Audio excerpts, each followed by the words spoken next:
फरीदाबाद में आयोजित अंतर्राष्ट्रीय विज्ञान महोत्सव 2023 के समापन समारोह में मुख्यमंत्री हुए शामिल। कहा, भारत अंतरिक्ष प्रौद्योगिकी में जल्द ही बन गया सक्षम विकासकर्ता। प्रधानमंत्री नरेंद्र मोदी ने चेन्नई में खेलो इंडिया यूथ गेम्स का किया शुभारंभ। कहा, सरकार द्वारा खेलों को बढ़ावा देने के प्रयास का जमीनी स्तर पर दिख रहा है असर। फरीदाबाद में 2 से 18 फरवरी 2024 तक आयोजित होने वाले अंतर्राष्ट्रीय सूरजकुंड क्राफ्ट मेले की तैयारियां जोरों पर। राष्ट्रपति द्रौपदी मुर्मू करेंगी मेले का उद्घाटन। और रक्षा मंत्री राजनाथ सिंह ने नई दिल्ली में एनसीसी गणतंत्र दिवस परेड 2024 कार्यक्रम में कैडेट्स को किया संबोधित। कहा, एनसीसी युवाओं का कर रही है सर्वांगीण विकास।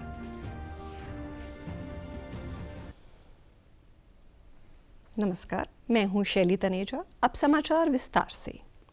फरीदाबाद में आयोजित 9वें भारत अंतर्राष्ट्रीय विज्ञान महोत्सव के समापन समारोह में मुख्यमंत्री मनोहर लाल ने बतौर मुख्य अतिथि शिरकत की। इस दौरान मुख्यमंत्री ने महोत्सव के सफल आयोजन के लिए बधाई देते हुए कहा कि ये महोत्सव विज्ञान और प्रौद्योगिकी के क्षेत्र में भारत की उपलब्धियों को उजागर करने तथा विज्ञान एवं प्रौद्योगिकी से जुड़े विभिन्न हितधारकों के बीच ज्ञान के आदान प्रदान के लिए एक मंच उपलब्ध करवाता है।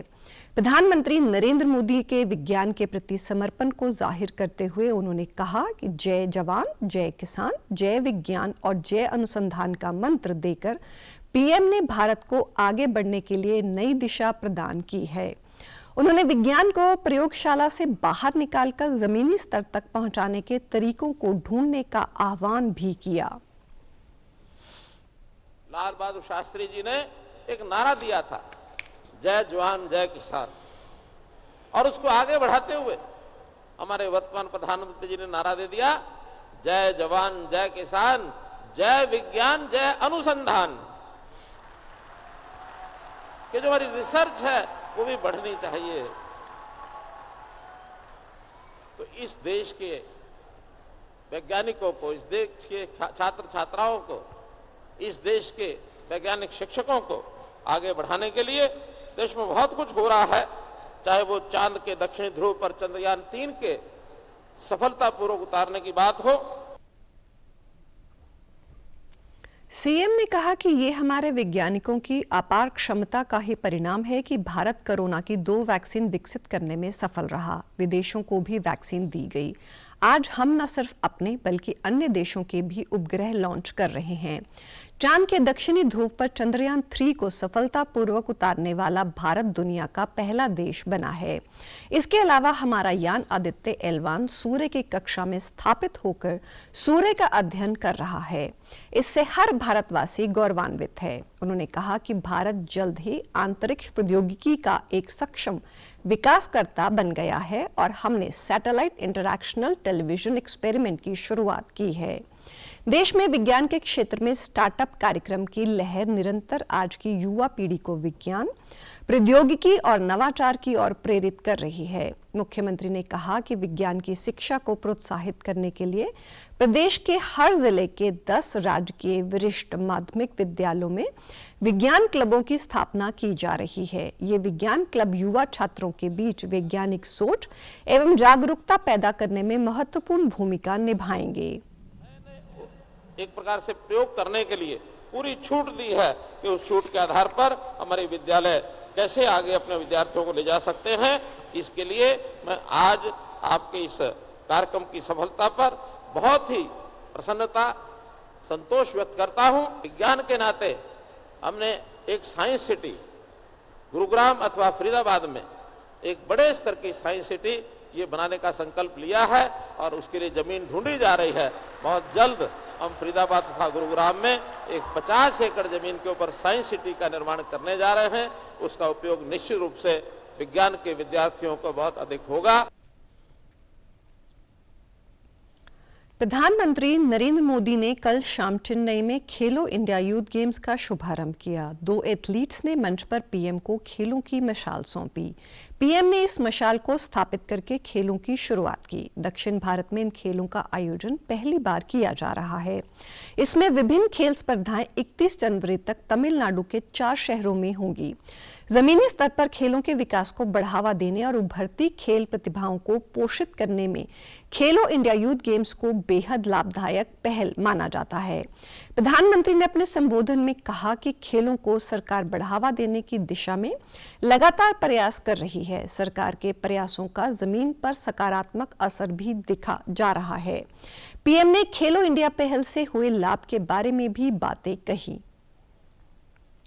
खेलो इंडिया अभियान के माध्यम से देश के हजारों एथलीट्स को हर महीने 50,000 रुपए से ज्यादा की मदद दी जा रही है। 2014 में हमने टॉप्स यानी टीओपीएस यानी टारगेट ओलंपिक पोडियम स्कीम को लॉन्च किया था। इसके जरिए हमने टॉप एथलीट्स की ट्रेनिंग, इंटरनेशनल एक्सपोजर और बड़े स्पोर्ट्स इवेंट्स में उनका पार्टिसिपेशन सुनिश्चित किया है। अब हमारी नजर इस साल पेरिस और 2028 के लॉस एंजलिस ओलंपिक गेम्स पर है। इसके लिए भी टॉप के तहत खिलाड़ियों को हर संभव मदद की जा रही है। खेलो इंडिया के शुभारंभ समारोह को युवा कार्यक्रम और खेल मंत्री अनुराग सिंह ठाकुर ने भी संबोधित किया। उन्होंने विश्वास व्यक्त किया कि इन खेलों के आयोजन से युवा प्रतिभाओं को नया अवसर मिलेगा।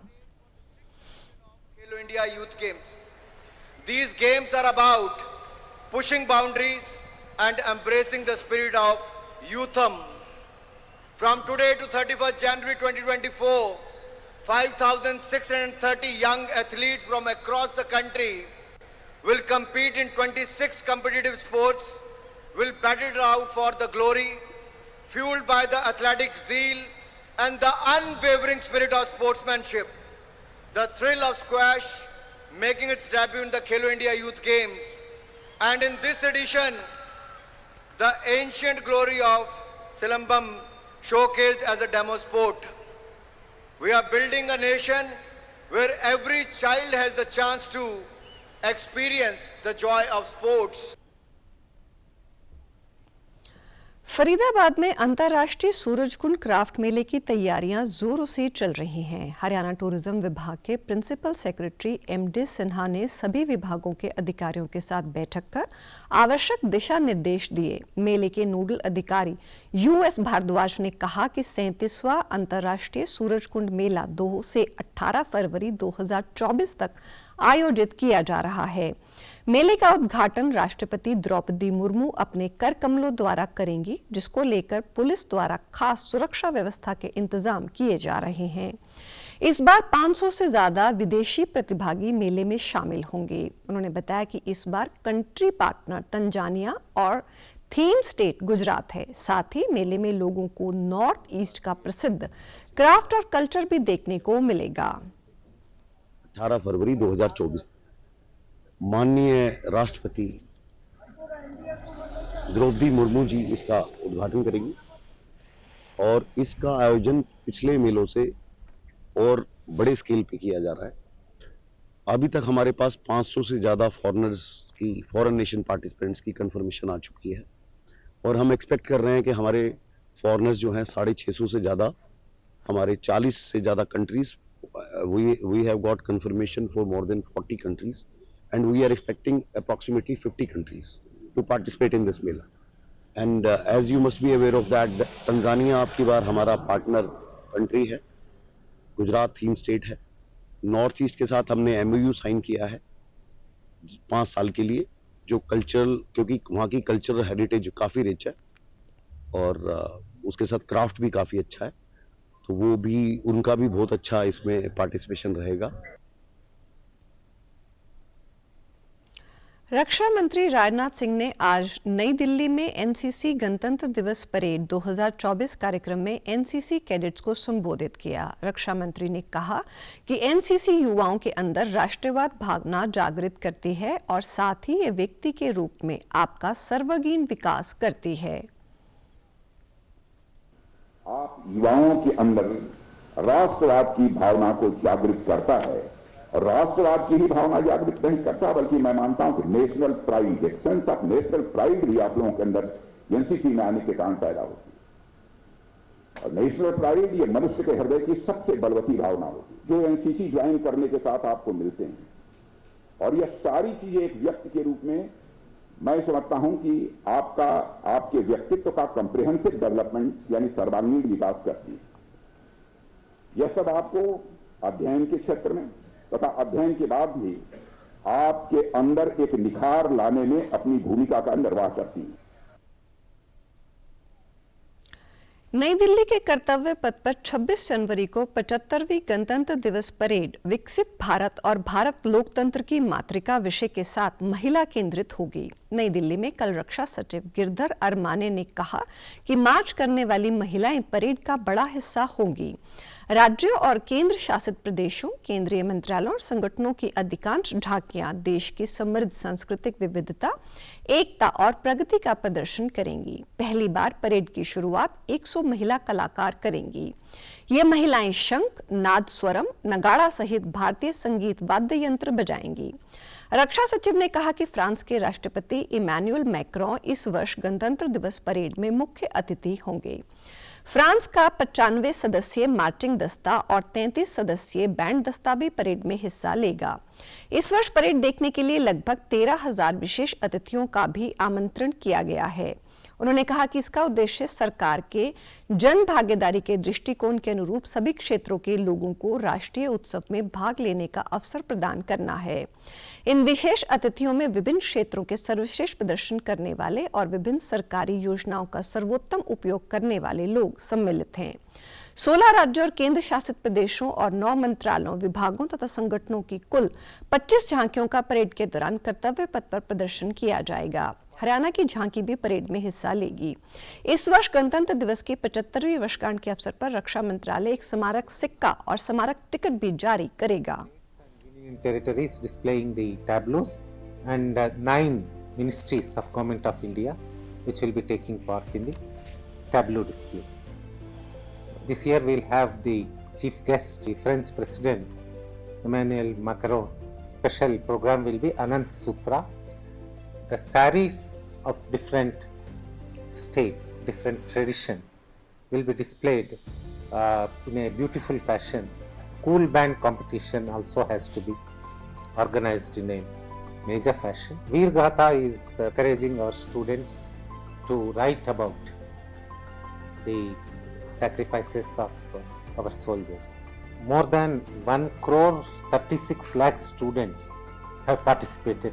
On 23rd, Parakram Divas will be celebrated, Netaji's birthday, in a befitting fashion, beating the retreat on 29th January. This time what we have done is, like last time, we are doing it only on Indian tunes. प्रधानमंत्री नरेंद्र मोदी तमिलनाडु के दौरे पर हैं। PM ने त्रिची स्थित श्री रंगनाथ स्वामी मंदिर में आज पूजा अर्चना की और साथ ही गरुड़ मूर्ति के दर्शन भी किए। उन्होंने मंदिर में गजराज से भी आशीर्वाद लिया। त्रिची के श्री रंगनाथ में स्थित ये मंदिर देश के सबसे प्राचीन मंदिर परिसरों में से एक है। इसका उल्लेख पुराणों और संगम युग के ग्रंथों सहित विभिन्न प्राचीन ग्रंथों में भी मिलता है। इस मंदिर में पूजे जाने वाले मुख्य देवता श्री रंगनाथ स्वामी हैं। वैष्णव धर्म ग्रंथों में इस मंदिर में पूजी जाने वाली मूर्ति और अयोध्या के बीच संबंध का उल्लेख है। ऐसा माना जाता है कि भगवान विष्णु की जिस मूर्ति की पूजा श्री राम और उनके पूर्वज करते थे, उसे उन्होंने लंका ले जाने के लिए विभीषण को दे दिया था और रास्ते में ये मूर्ति श्री रंगनाथ में स्थापित कर दी गई थी। इस दौरान प्रधानमंत्री ने मंदिर में कंब रामायण का पाठ भी सुना। अयोध्या धाम में 16 तारीख से ही श्री रामलला की मूर्ति के प्राण प्रतिष्ठा के लिए विशेष अनुष्ठान किए जा रहे हैं। आज इसका 5वां दिन है। आज सुबह शर्करा दिवास, फलाधिवास के बाद शाम को पुष्पाधिवास होना है। बाकी अधिवासों की तरह ही इनमें भी रामलला की मूर्ति को कुछ समय के लिए अलग अलग सामग्रियों में रखा जाएगा। प्राचीन अस्थायी मंदिर में स्थापित रामलला अब उत्सव मूर्ति के रूप में गर्भगृह में स्थापित रहेंगे। 22 जनवरी को भगवान श्री राम के प्राण प्रतिष्ठा को लेकर देश भर में खुशी का माहौल है। सूचना और प्रसारण मंत्रालय ने रामलला के प्राण प्रतिष्ठा कार्यक्रम को लेकर मीडिया और सोशल प्लेटफॉर्म के लिए एक एडवाइजरी जारी की है। मंत्रालय ने समाचार पत्रों, निजी उपग्रह, टीवी चैनलों और डिजिटल मीडिया पर समाचार और संपादकों को सलाह दी है कि ऐसे किसी भी सामग्री को प्रकाशित या प्रसारित करने से बचें जो झूठी और भ्रामक हो और जो देश में सार्वजनिक व्यवस्था या सांप्रदायिक सद्भाव को बिगाड़ने की क्षमता रखती हो।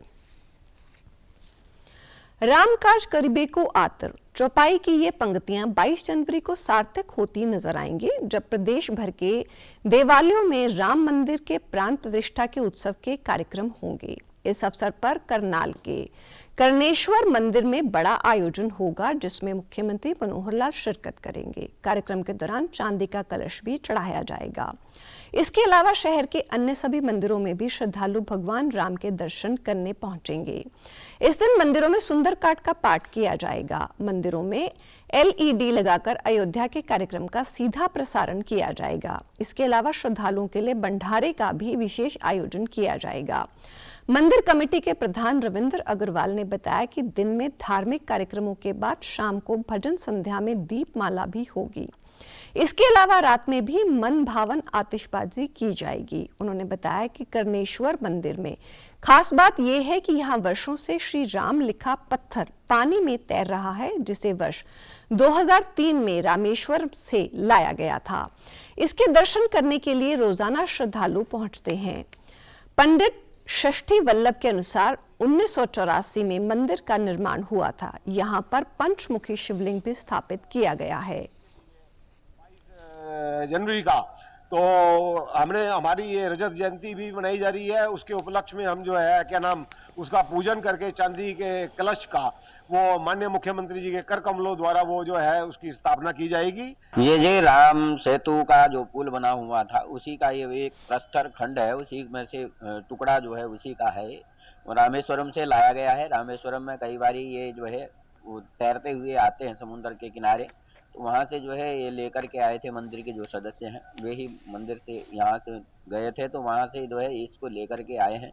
2003 में इसको स्थापित किया हुआ है और ये तब से जो है पानी में जैसे तैर रहा है। जितना उसका वजन था पहले उतना ही वजन आज भी है। मंदिर कमेटी के सदस्य RK शर्मा और भाजपा के जिला अध्यक्ष योगेंद्र राणा ने बताया कि इस दिन मुख्यमंत्री मंदिर में रहेंगे और जनता के साथ बैठकर प्राण प्रतिष्ठा कार्यक्रम का सीधा प्रसारण देखेंगे। मंदिर में इस दिन सुबह हवन तथा सुंदरकांड का पाठ होगा। यहाँ मनाया जा रहा है। हमारे माननीय मुख्यमंत्री श्री मनोहर लाल जी यहाँ पधारेंगे। हमारे मंदिर में कलश की स्थापना की जा रही है, जो उनके कर कमलों द्वारा प्रातः 11 बजे यहाँ किया जाएगा। उसके बाद अयोध्या से लाइव सीधा प्रसारण हमारी बड़ी LED चलेगी और बड़ी स्क्रीन पर यहाँ दिखाया जाएगा। 22 तारीख को लाइव कार्यक्रम कर्णेश्वर मंदिर सेक्टर 7 में हम सब करनाल वासियों के साथ देखेंगे और लाइव उसके बाद हम सब का मार्गदर्शन भी करेंगे। इसके लिए मैं माननीय मुख्यमंत्री जी का आभार भी व्यक्त करता हूँ कि वो हम सब अपने परिवार के बीच में ये राम मंदिर जो बन रहा है उस पर लाइव कार्यक्रम हम सब के बीच में देखेंगे। मेरी झोंपड़ी के भाग आज खुल जाएंगे, मेरे राम आएंगे, मेरे राम आएंगे। नूह में इन भजनों पर झूमती हुई महिलाएं मंदिर की साफ सफाई में लगी हुई हैं। तो वहीं 22 जनवरी को अयोध्या नगरी में श्री रामलला के प्राण प्रतिष्ठा को लेकर काफी खुशी है। पिनगवा के अस्थल मंदिर में पहुंची महिलाओं ने बताया कि प्राण प्रतिष्ठा के अवसर पर मंदिर को फूलों से सजाया जाएगा। यहाँ भजन कीर्तन किए जाएंगे और घरों में तरह तरह के पकवान बनाए जाएंगे। इस दिन को वो दिवाली की तरह मनाएंगी। मंदिरों में फूलों से सजाना है, सफाई करनी है और मंदिरों में भंडारा भी करना है और अपने गा बजा के नहीं कीर्तन करेंगे खूब अपना और अखंड रामायण भी बचवाएंगे और भगवान के दिए जलाएंगे, दिए जला के नहीं राम को घर घर में बुलाएंगे। हमारे मंदिर में घरों में खूब अच्छी तरह से साज सफाई चल रही है। फूल माला, बंदरवार, लाइट सब कुछ लगाएंगे, नए वस्त्र भी पहनेंगे। सारे गांव में राम लक्ष्मण सीता की तैयारी हो रही है, परिक्रमा लगाएंगे सारे गांव की। अपने घरों में भी दीपमाला करेंगे, लाइट जलाएंगे, पकवान बनाएंगे। पिनगवा में हमारे यहाँ 14 मंदिर हैं और 14 की 14 मंदिरों में भव्य प्रोग्राम रहेंगे और सभी मंदिरों पर भजन कीर्तन होंगे। सभी मंदिरों को सजाया जाएगा और भगवान श्री राम के गुण गाए जाएंगे। ये पिनगवा का अस्थल मंदिर है, ऐतिहासिक मंदिर है। अस्थल मंदिर के पंडित गंगाराम ने कहा कि हमारे लिए गर्व की बात है कि आगामी 22 जनवरी को अयोध्या नगरी में श्री राम लला मंदिर की प्राण प्रतिष्ठा होने जा रही है। पिनगवा का अस्थल मंदिर ऐतिहासिक मंदिर है और इसमें भगवान राम की प्रतिमा है जिसको भव्य रूप दिया जाएगा। पिनगवा गांव में 14 मंदिर हैं और सभी मंदिरों में भव्य कार्यक्रम आयोजित किए जाएंगे। तैयारियां चल रही हैं, बहुत अच्छा माहौल है, बहुत अच्छा उत्साह है लोगों के अंदर, भक्तजनों के अंदर। बहुत लगे हुए हैं मंदिर की तैयारी में, राम जी के आगमन के लिए। हमारे सनातन धर्म के लिए इससे अच्छा समय नहीं हो सकता। हमारी कितनी पीढ़ियां निकल गई इसका इंतजार करते करते, आज इसका हमको शुभ अवसर मिला, तो इसके उत्सव में हम बहुत उत्साहित हैं, बहुत प्रसन्नता है। अपने कार्य में लगे हुए हैं, ठाकुर जी की सेवा में। उसमें समाचारों में लेते हैं ब्रेक। आप देखते रहिए प्रादेशिक समाचार। क्या है इस परीक्षा पे चर्चा में जो स्टूडेंट्स की एग्जाम स्ट्रेस को दूर कर देता है? क्या है इस परीक्षा पे चर्चा में जो टीचर्स और पेरेंट्स की दुविधा को मिटाता है? क्या है इस परीक्षा पे चर्चा में जो जीवन को उत्सव के रूप में मनाने के लिए प्रेरित करता है? क्या है इस परीक्षा पे चर्चा में जो इसके 7वें एडिशन में 2 करोड़ 26 लाख लोगों को हिस्सा लेने के लिए प्रोत्साहित करता है? मिलेंगे सभी सवालों के जवाब जब जुड़ेंगे स्टूडेंट्स, टीचर्स और पेरेंट्स प्रधानमंत्री नरेंद्र मोदी जी के साथ। परीक्षा पे चर्चा 2024 29 जनवरी सुबह 11 बजे। सालों से लगातार प्रधानमंत्री नरेंद्र मोदी जी करते आ रहे हैं परीक्षा पे चर्चा, और फिर एक बार स्टूडेंट्स, टीचर्स और पेरेंट्स होंगे एक साथ। दूर करने एग्जाम्स की टेंशन और चुनने सही डेस्टिनेशन। हमारे प्रधानमंत्री नरेंद्र मोदी जी के साथ आ गया है परीक्षा पे चर्चा 2024। चलो तनाव पर काबू पाते हैं, जीवन को उत्सव के रूप में मनाते हैं, परीक्षा पे चर्चा में आते हैं। अपनी क्षमता, अपनी प्रायोरिटी, अपनी आवश्यकता, अपने इरादे, थोड़ा हर अपेक्षाओं को उसके साथ जोड़िए। परीक्षा पे चर्चा 2024 29 जनवरी सुबह 11 बजे। समाचारों में आपका फिर से स्वागत है। हरियाणा के पूर्व सांसद व आम आदमी पार्टी के प्रदेश के कैंपेन कमेटी के चेयरमैन डॉक्टर अशोक तंवर आज नई दिल्ली में भारतीय जनता पार्टी में शामिल हुए। मुख्यमंत्री मनोहर लाल व भाजपा के प्रदेश अध्यक्ष नायब सिंह सैनी ने पटका पहनाकर उनका पार्टी में स्वागत किया। 2019 में विधानसभा चुनाव से पहले कांग्रेस पार्टी छोड़ने वाले तंवर ने 4.5 साल में तीसरी बार पार्टी बदली है। मुख्यमंत्री ने भाजपा में अशोक तंवर का पार्टी में स्वागत करते हुए कहा कि आपको पार्टी में अन्य लोगों की तरह पूरा मान सम्मान मिलेगा। वहीं अशोक तंवर ने कहा कि भाजपा की नीतियों से प्रभावित होकर उन्होंने ये फैसला लिया है कि जब आपने भारतीय जनता पार्टी ज्वाइन की है अपने सैकड़ों समर्थकों और कार्यकर्ताओं के साथ, मैं इस अवसर पर आपका स्वागत करता हूं और पुनः विश्वास दिलाता हूं कि इन सब कार्यकर्ताओं का स्थान और सम्मान जैसा एक सामान्य कार्यकर्ता या जो भी क्षमता योग्यता जिसकी होती है उसके हिसाब से आप सबको सम्मान मिलेगा। इसके प्रधानमंत्री यशस्वी नरेंद्र मोदी जी के नेतृत्व में देश बदला है। किस तरीके से देश की एकता, अखंडता को लेकर के एक बड़े पैमाने पर काम हुआ है, करोड़ों लोगों का भाग्य बदले, उनका जीवन स्तर ऊपर उठे, ये देश दुनिया में शीर्ष पर पहुंचे, इसके लिए पूरी टीम के रूप में जो काम हुआ है उससे मैं भी और हमारे साथी सभी प्रभावित भी हैं। फतेहाबाद में शहरी क्षेत्रों में चल रही विकसित भारत संकल्प यात्रा कल केंद्रीय वाणिज्य एवं उद्योग राज्य मंत्री सोम प्रकाश ने बतौर मुख्य अतिथि शिरकत की। इस कार्यक्रम की अध्यक्षता सिरसा सांसद सुनीता दुग्गल व विधायक दूड़ाराम ने की। इस दौरान केंद्रीय राज्य मंत्री ने विभिन्न विभागों द्वारा लगाए गए स्टॉलों का अवलोकन भी किया। अपने संबोधन में उन्होंने कहा कि प्रधानमंत्री नरेंद्र मोदी का संकल्प है कि देश को अर्थव्यवस्था के मामले में तीसरे स्थान पर लाया जाए। पीएम के नेतृत्व में देश ने अनेक उपलब्धियां हासिल की हैं। केंद्र सरकार द्वारा 5 वर्ष के लिए 81 करोड़ लोगों को निःशुल्क राशन दिया जा रहा है। 4 करोड़ लोगों को घर बनाकर दिए गए हैं। उज्ज्वला योजना के तहत 11 करोड़ गैस कनेक्शन वितरित किए गए हैं। 12 करोड़ से अधिक किसानों को 6,000 रुपए प्रति वर्ष उनके बैंक खातों में दिए जा रहे हैं। उन्होंने कहा कि केंद्र सरकार का केवल एक ही लक्ष्य है कि अंतिम पंक्ति में खड़े व्यक्ति को भी सरकार की योजनाओं व सेवाओं का लाभ मिले।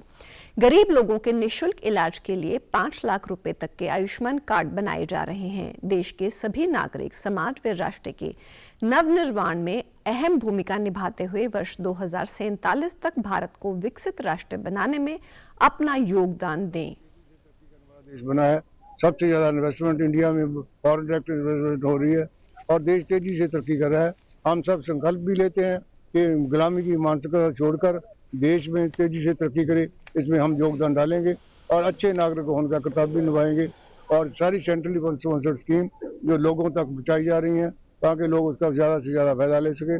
हर वर्ग के लिए स्कीमें शुरू की गई हैं, इसका हर जनता को फायदा मिले, इसके लिए मोदी जी की गारंटी की गाड़ी गाँव-गाँव में, हर गाँव में पहुँची है और हर वार्ड में पहुँची है ताकि इसकी स्कीमों का फायदा ले हम सभी इसमें योगदान डाल सके, ऐसा यत्न कर रहे हैं। एक तो स्टार्टअप स्कीम है, जो अच्छे बच्चे हैं, काम करने वाले लोग हैं, नए पढ़े लिखे हैं, वो नौकरी मांगने वाले ना बने, नौकरी देने वाले बने। स्टार्टअप स्कीम वर्ल्ड में तीसरे नंबर पर इंडिया का स्थान है, जो 1 लाख से ज़्यादा स्टार्टअप शुरू हुए हैं। हर स्टार्टअप में लेडीज़ भी हैं, जेंट्स भी हैं। देश के हर कोने में ये स्कीम शुरू चल रही है और हर जिले में चल रही है और बहुत अच्छे स्टार्टअप शुरू हो रहे हैं। उप मुख्यमंत्री दुष्यंत चौटाला ने आज लघु सचिवालय में एक पत्रकार वार्ता को संबोधित किया। इस अवसर पर उन्होंने कहा कि हैदराबाद में आयोजित हुए विंग इंडिया 2024 समारोह में प्रदेश को 3 बड़ी सौगात मिली हैं। पहली सौगात में एयरपोर्ट को ऑपरेशनल व मैनेजमेंट की उड्डयन मंत्रालय से मंजूरी मिल चुकी है। हिसार एयरपोर्ट की सभी तकनीकी सुविधाओं के लिए civil aviation authority of India के साथ MOU साइन हो चुका है। फरवरी माह से उनकी टीम महाराजा अग्रसेन हवाई अड्डा हिसार पर कार्यभार संभालेंगी। अप्रैल माह से विमानों के आवागमन के कार्यों का शुभारंभ हो जाएगा। उन्होंने बताया कि दूसरी सौगात में प्राथमिक विमान सेवाएं VGF के माध्यम से हिसार से दिल्ली, चंडीगढ़ उड़ान, दिल्ली, अहमदाबाद, जयपुर के लिए भी MOU साइन हो चुका है। सप्ताह में 2 दिन मनाली, शिमला, धर्मशाला व देहरादून, चंडीगढ़ के लिए विमान सेवाएं प्रस्तावित हैं। सर्वे के आधार पर आगरा व अयोध्या के लिए भी प्रपोजल दिया जाएगा। तीसरी सौगात में Gurugram Dwarka expressway national highway के साथ 30 एकड़ में प्रस्तावित हेली हब प्रोजेक्ट को भी जल्द शुरू किया जाएगा। इसके माध्यम से उत्तर भारत के सभी धार्मिक स्थलों के लिए सेवाएं मिलेंगी, जिससे राजस्थान के लोगों की कनेक्टिविटी भी हम बेहतर कर पाएंगे। इस कनेक्शन का एक प्रपोजल दिया है। हफ्ते में 2 दिन दिल्ली, हिसार, मनाली जो भुंतर एयरपोर्ट है, दिल्ली, हिसार, शिमला, दिल्ली, हिसार, धर्मशाला, हफ्ते में 2 बार इन तीनों डेस्टिनेशन पे कनेक्टिविटी हमने प्रस्तावित करी। और दिल्ली, हिसार, चंडीगढ़, देहरादून, ये एक सर्किट जो हमारा पीछे भी अप्रूव्ड था जब एयर टैक्सी की शुरुआत करेगी थी, उसको हम रिवाइव करेंगे। उप मुख्यमंत्री ने कहा कि जुलाई माह से अंबाला सिविल एयरपोर्ट से भी सेवाएं शुरू हो जाएंगी। यात्रियों की मांग के अनुसार लखनऊ, वाराणसी, अंबाला समेत अन्य शहरों के लिए भी हिसार से हवाई यात्रा शुरू की जाएगी। उन्होंने कहा कि हिसार से एयर कनेक्टिविटी शुरू होने के बाद यहां रक्षा एवं अन्य उद्योगों को बढ़ावा मिलेगा, जो कि प्रदेश में राजस्व के लिए बहुत बड़ा जरिया बन जाएगा। अप्रूवल आ गई और जो उड़ान 5.3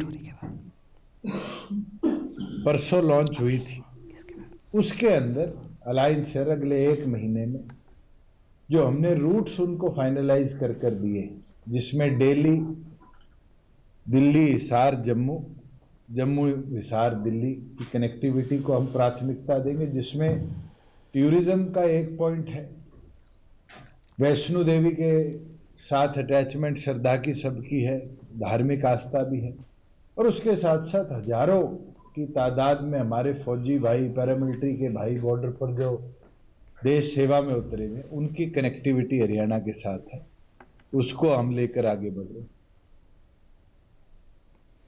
समाचारों में आज इतना ही। नमस्कार।